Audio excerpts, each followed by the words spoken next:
और पाकिस्तान के बीच में कुछ बहुत बड़ा होने वाला है। क्या अगले कुछ दिनों में भारत और पाकिस्तान एक दूसरे से युद्ध लड़ सकते हैं? क्या वाकई में जो हालात बन रहे हैं वो संकेत दे रहे हैं कि हिंदुस्तान और पाकिस्तान जंग की तरफ आगे बढ़ रहे हैं? क्या वो सरहदों पर दशकों से सुलगती तनाव की आग वाकई में भड़कने को तैयार है?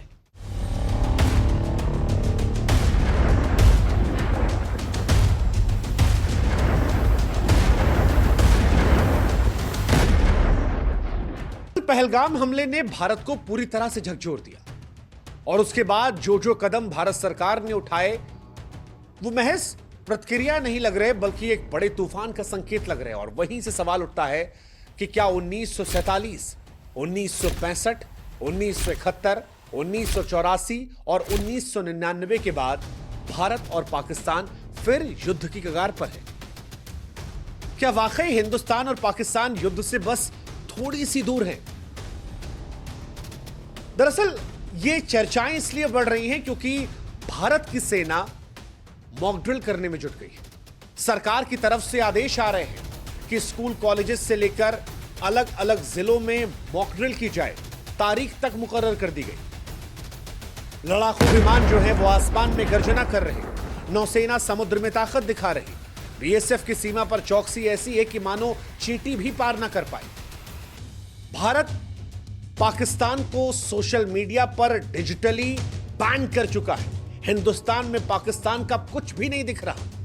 यहां तक कि भारत में भी सोशल मीडिया को लेकर इन्फ्लुएंसर्स को चेतावनी दी गई है कि अगर हिंदुस्तान की एकता अखंडता के खिलाफ एक भी शब्द लिखा तो अंजाम भुगतने को तैयार रहना। दिल्ली में लगातार बैठकों का दौर चल रहा है। कश्मीर में उमर अब्दुल्ला प्रधानमंत्री से मुलाकात कर रहे हैं। राहुल गांधी की भी गृह मंत्री अमित शाह से मुलाकात हो रही है।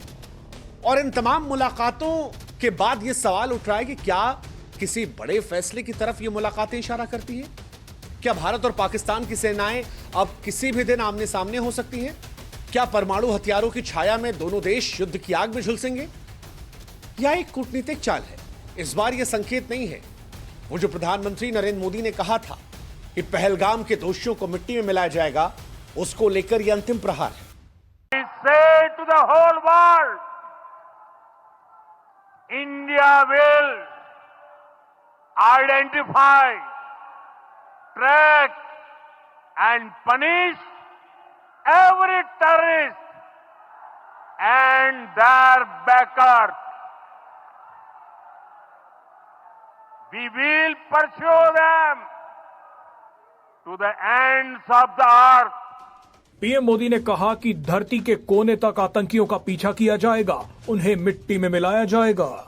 इस बयान ने पाकिस्तान का खून सुखा दिया है। पीएम मोदी ने यह बयान ऐसे समय पर दिया है जब कुछ घंटों पहले भारत ने पाकिस्तान के नजदीक अरब सागर में एक बड़ा मिसाइल परीक्षण कर दिया। इसके बाद गृह मंत्री अमित शाह और विदेश मंत्री एस जयशंकर ने राष्ट्रपति द्रौपदी मुर्मू को पहलगाम हमले की जानकारी दी। खबर आ रही है कि army chief general Upendra Dwivedi कल श्रीनगर जा रहे हैं। इस बड़ी हलचल के बीच विदेश मंत्री एस जयशंकर से मिलने के लिए 20 देशों के राजदूत पहुंच गए। इनमें रूस, अमेरिका, चीन, France, Qatar, Germany, Japan, Italy, Poland, Canada समेत कई देश शामिल हैं।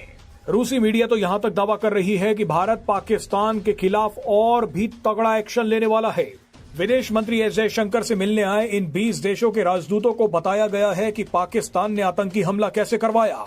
इसके अलावा इन राजदूतों को यह भी बताया गया है कि पाकिस्तान के खिलाफ भारत ने अब तक क्या क्या एक्शन लिए हैं। लेकिन एक्सपर्ट्स का मानना है कि भारत अब आगे क्या करने वाला है, इसका इशारा भी इन 20 देशों के राजदूतों को दे दिया गया है। दिलचस्प बात यह है कि इन 20 देशों के राजदूतों को ऐसे वक्त बुलाया गया है जब पाकिस्तान ने सिंधु जल संधि पर भारत के फैसले को एक्ट ऑफ वॉर कहा है। पाकिस्तान ने भारत के फैसले को जैसे ही एक्ट ऑफ वॉर कहा तो भारत सरकार ने भी अपने नागरिकों के लिए पाकिस्तान को लेकर एक जरूरी एडवाइजरी जारी कर दी। मोदी सरकार ने कहा है कि भारतीय नागरिक पाकिस्तान जाने से बचे।